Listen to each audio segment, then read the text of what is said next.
Bismillah, alhamdulillahi wahdah, wassalatu wassalamu ala man la nabiyya ba'dah, amma ba'd.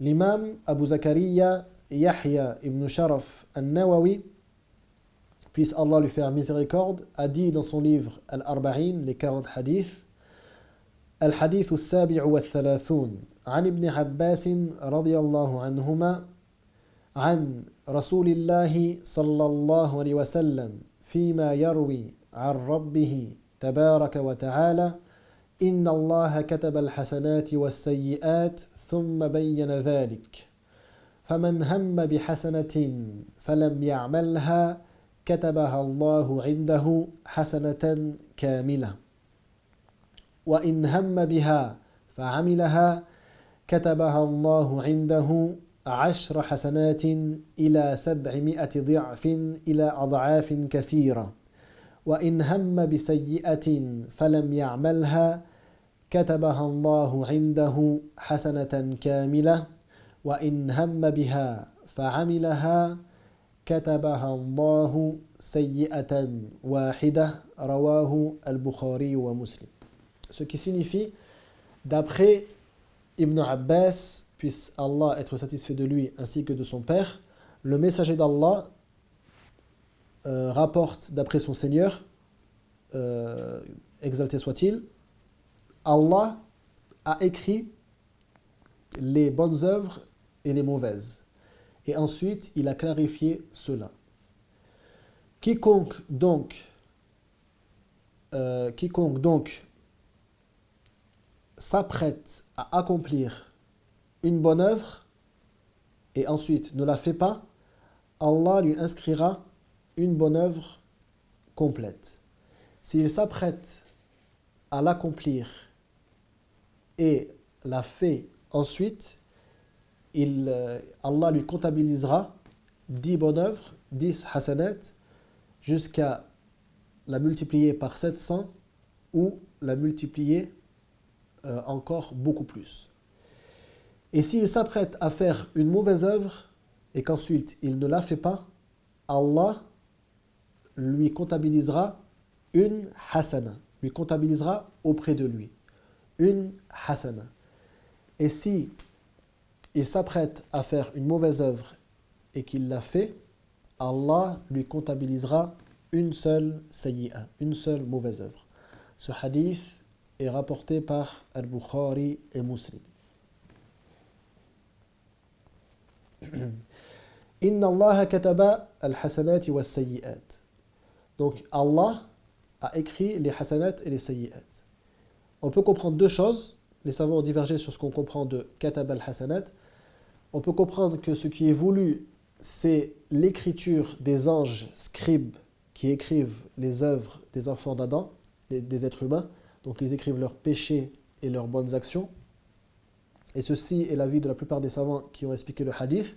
Et on peut comprendre que ce qui est voulu, c'est que Allah a écrit toutes les œuvres des enfants d'Adam dans Al-Lawh al-Mahfouz, dans la table gardée, où tout a été écrit 50 000 ans avant la création des cieux et de la terre. Le fait de s'apprêter à faire quelque chose, en avoir l'intention, après y avoir réfléchi, les savants ont divisé la pensée intérieure, donc ce qu'on pense avant d'accomplir une chose. Et il y a 5 types de pensée intérieure. La première, c'est ce qu'on appelle al-hajis. Al-hajis, c'est ce genre de pensée qu'on ne peut pas repousser. Ce genre de pensée sans qu'on y fasse vraiment attention. Lorsque, par exemple, avant qu'on s'endorme, on a des pensées qui tournent dans l'âme ou à l'intérieur de nous-mêmes, et on ne sait pas vraiment les arrêter. Ceci s'appelle al-hajis. Il n'y a pas de rétribution pour al-hajis. Il n'y a ni hasana ni sayyi'a. Il n'y a pas de mauvaise action ou bonne action selon le hajis. Ensuite, il y a al-khatir. Al-khatir, c'est ce qui passe par la tête, qu'on peut repousser facilement. Ceci n'implique pas de rétribution non plus. Ensuite, il y a ce qu'on appelle hadith al-nafs. C'est lorsqu'on ne sait pas est-ce que je vais le faire ou est-ce que je le fais ou je ne le fais pas. On pense, on réfléchit à quelque chose et on n'a pas encore décidé est-ce qu'on va le faire ou pas. Ceci n'a pas de rétribution aussi. Parce que le messager d'Allah, sallallahu alayhi wa sallam, a dit Inna Allah tajawaza an ummati ma haddathat bihi nafsaha ma lam takallam bihi aw ta'mal. Ce qui signifie Allah a pardonné à ma communauté tout ce qu'elle se dit en elle-même tant qu'elle ne le prononce pas ou qu'elle œuvre avec. Donc hadith al-nafs, il n'y a pas de rétribution aussi pour hadith al-nafs. Ensuite, il y a ce qu'on appelle al-ham, et c'est ça qui est voulu dans ce hadith. Al-ham, les savants ont dit, c'est qasdul fi'li qasdan rajihan wa huwa muqaddimatun niyya. Donc c'est le fait de penser faire une chose et vraiment commencer à s'apprêter à faire cette chose, et c'est ce qu'il y a juste avant al-niyya, juste avant l'intention. Donc comme le messager d'Allah a expliqué, si on a le ham, donc vraiment on pense à faire une chose, et c'est ce qui est le plus fort en nous, c'est je vais faire ceci. Si c'est une bonne action, et qu'après on ne l'accomplit pas, on aura Allah écrit auprès de lui, indahu, auprès de lui, une hasana complète, alors qu'on n'a rien fait, juste on y a pensé. Si on accomplit cette bonne action, Allah écrit auprès de lui 10 hasanat, donc il multiplie cette bonne action par 10 jusqu'à 700 fois, jusqu'à la multiplier de nombreuses fois. Plus que 700, ce qui n'est pas comptable. Il n'y a que Allah qui le sait. Par contre, si ce ham, si cette intention est de faire une mauvaise chose, et qu'après on ne l'accomplit pas, Allah n'écrit rien du tout. Allah n'écrit rien du tout de cette mauvaise action. Par contre, il inscrit auprès de lui une bonne action. Car on a délaissé le fait d'avoir accompli cette mauvaise action. Donc elle n'est pas inscrite du tout comme une mauvaise action, mais elle est inscrite comme une bonne action complète. Si la personne désire et s'apprête à faire une mauvaise action et qu'ensuite elle accomplit cette mauvaise action, il lui sera inscrit qu'une seule mauvaise action. Et ceci fait partie de la générosité d'Allah. Car premièrement, si on accomplit une bonne action, elle est inscrite jusqu'à multiplier par 10 fois ou 700 fois ou encore plus.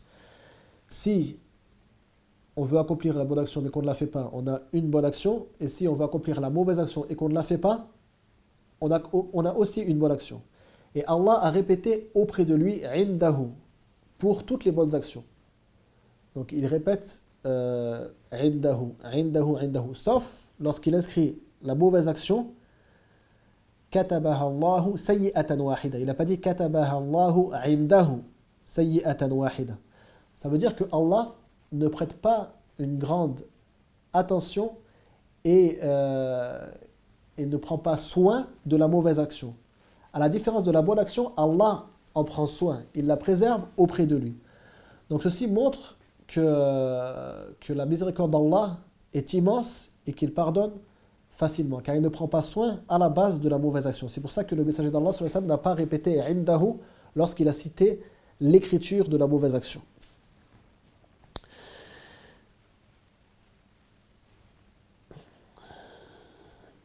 Par contre, il y a une autre étape de la pensée intérieure, c'est ce qu'on appelle al-azm.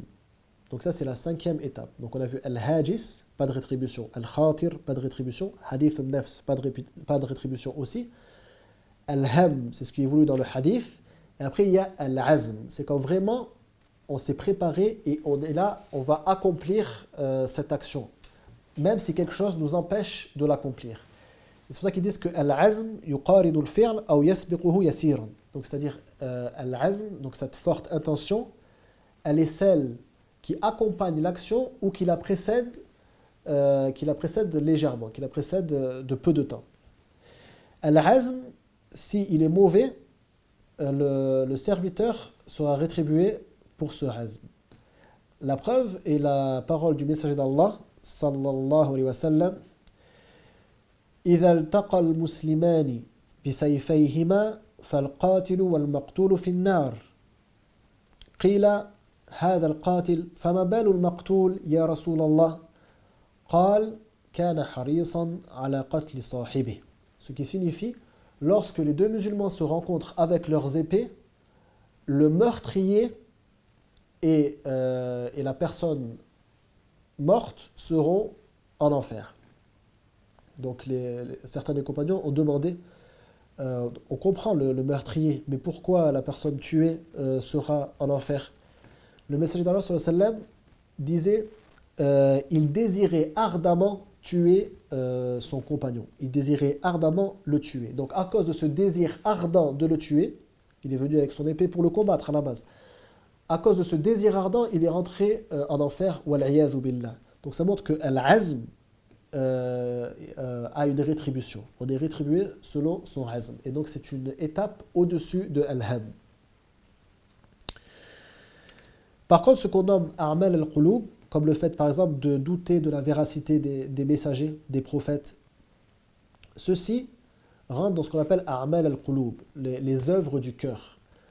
Ceci, bien sûr, on est rétribué selon ces œuvres, même si on ne les prononce pas. Si la personne doute vraiment, ce n'est pas juste quelque chose qui passe comme ça, qui est repoussé très facilement, quelque chose qui vient de shaitan et que la personne repousse. Si vraiment la personne doute de la véracité des messagers, c'est comme si elle avait prononcé ses doutes. Wallahu a'lam.